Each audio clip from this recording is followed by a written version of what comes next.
Hey guys, welcome to the second part of the tutorial on how to build safe bases on Ark PvP servers. If you want to get to the part 1 of the tutorial, click here. In this part I will show you or tell you what you have to do to secure your larger bases that are not hidden so well. Now let's start. I will use this base as example, even though it's not really that large, but it has a few things that show you what I mean that you have to keep in mind.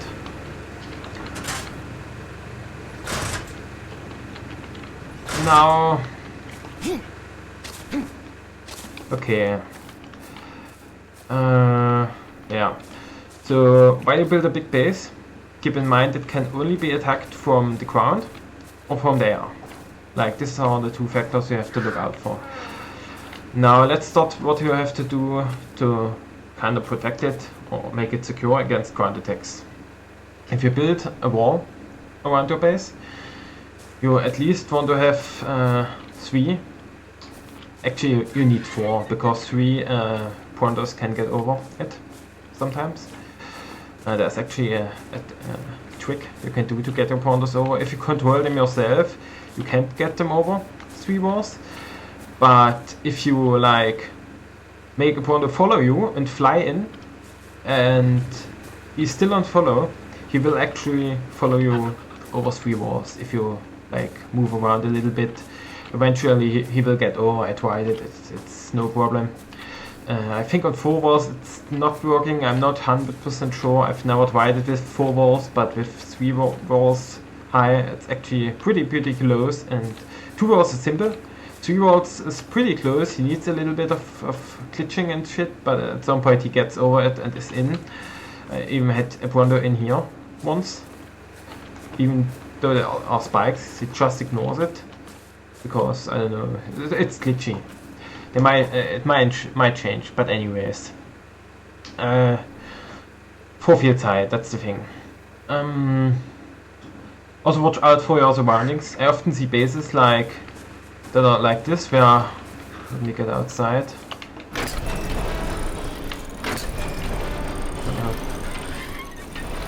There isn't any.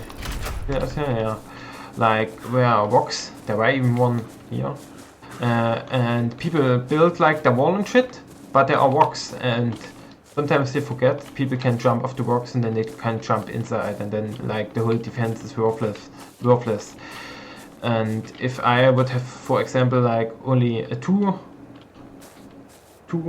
high wall here, 2 fields high, I had that in the beginning, I could actually jump from here inside. Like with 3 walls it's actually pretty close. I won't show it you now because I will die on the spikes.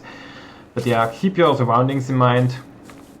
A raptor might even be able to jump inside here, but I think it's really difficult, and he might not make it because he fucks up and then he would die in the spikes. So yeah.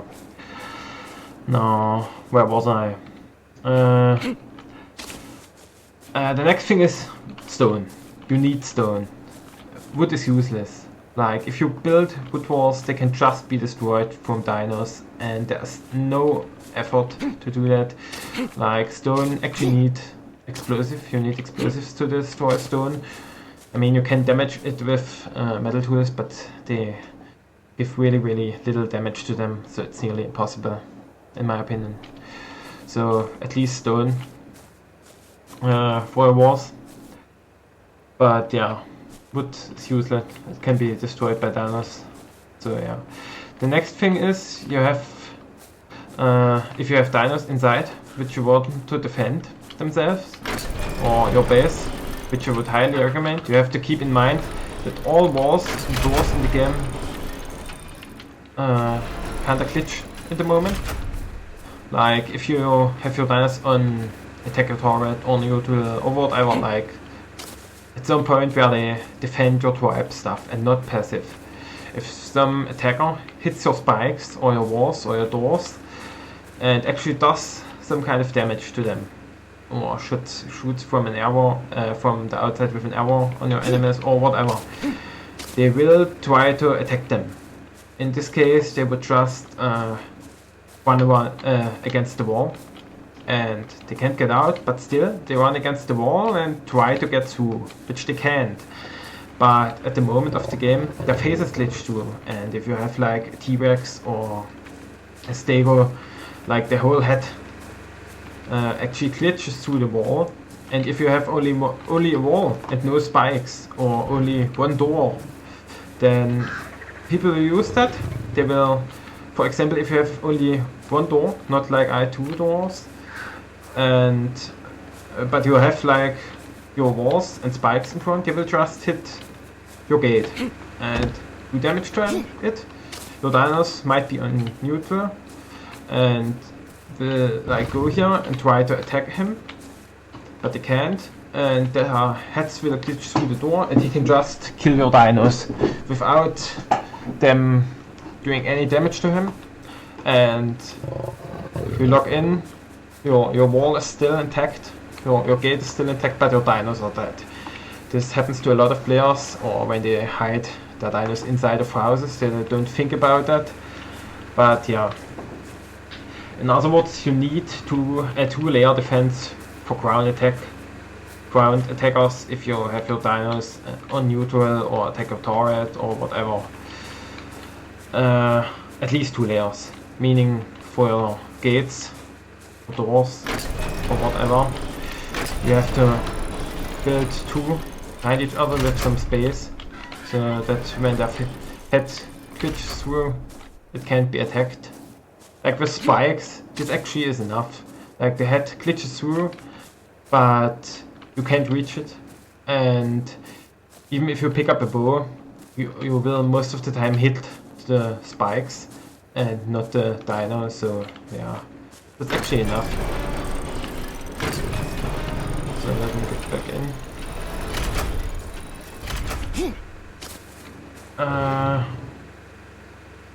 Yeah, now for air protection. You have to keep in mind that it's kind of hard to protect yourself against that. You can use turrets or spikes on the roof or many dinos on the ground to attack those attackers. But in the end, air attacks are always a problem if the attacker prepares themselves good or looks out for your weak spots and attacks there. For example, your turrets. Like I have a turret on the roof here, and attackers can just hide behind objects and stuff until they find a spot where turrets fire at them but can't kill them, and they stay there until your turrets run out of ammo and attack after that. Or they place a bed outside and spawn and just come back and attack until your turrets run out of ammo, and after that they lose nothing because they are naked. After that they attack. Or if you have many dinos, they can just come in with the eagles, attack them, and when they have a lot or have taken damage, which rarely happens because the AI is really retarded, even if you have like a large base with 3 T-Rexes, if like a few guys attack with eagles and kind of do it clever, they can kill your T-Rexes, and the T-Rexes doesn't do anything because they're like, if they attack from the top, there are actually angles which the T-Rexes won't hit you on the eagle. So yeah, you can only protect yourself to a certain point, but you can use like a good combination of many defensive layers and spikes on the important areas, and you can make it harder to wait your stuff, like in this base, which is just new, so it's not done yet. People will most likely, if they have killed like your dinos and shit, and they will attack you, they will of course in most cases try to destroy your doors because they have the least HP. They have 6k, around 6k, and the walls have 10k, so they might think, okay, I blow down the door, but then there's just another one and stuff like that. And if you have different floors, you can like make it so that you have to go through stuff like this to get in them. You can make it kind of harder for the people to attack. Yeah. And let me go out a second, I want to show something else. And there's actually another method to defend your base. Like, if I would have no walls here, and I would have many dinos and T-Rexes and shit, and then I could actually make it so that I put this dino or this Weber to passive and sit on it, and imagine I have many T-Rexes around here, and then I would just use my, where is it? There is like a whistle for all follow me. Yeah, all follow me. I would use my all follow me whistle while the dinos I want to protect my shit are around me, and they would actually follow not me, but this one, because I sat on it in that moment.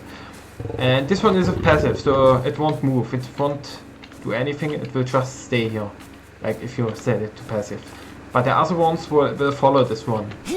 And then you would like set the other ones to aggressive, and if an attacker would come near your base, they would actually try to attack him, chase him, try to kill him, and if they succeed or they fail, they will actually come back to your passive run, and yeah, this way they won't chase something and just stay out there in the open where they failed or whatever, and they will actually come back. But even this can easily get exploited, like if two people attack, they lure, one of them lures your dinos away and the other one kills your passive one, and yeah, so it can also be exploited. So I wouldn't recommend this method.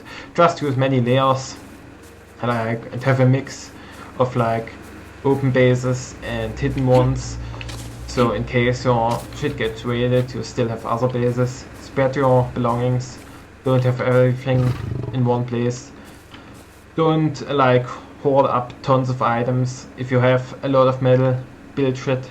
If you really need metal again, you can always demolish some stuff and get back half of it.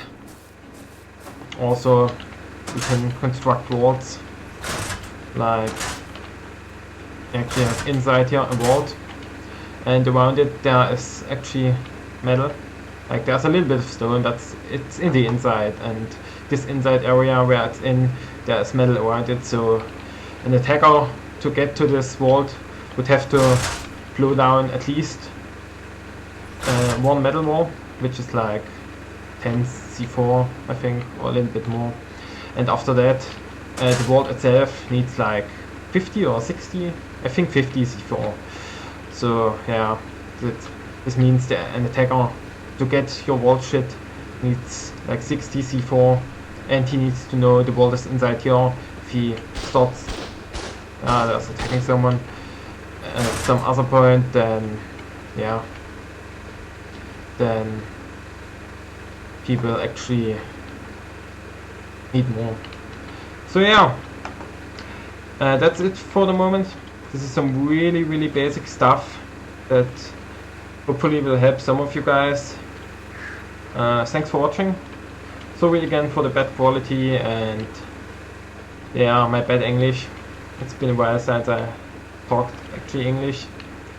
Anyways, if you like the video, please give me a thumbs up or follow me. And if you have any requests for any topics on Orc or whatever, just write it in the comments below. Or if you have like complaints or stuff I could improve. So yeah, that's it. Thanks for watching guys, and see you later.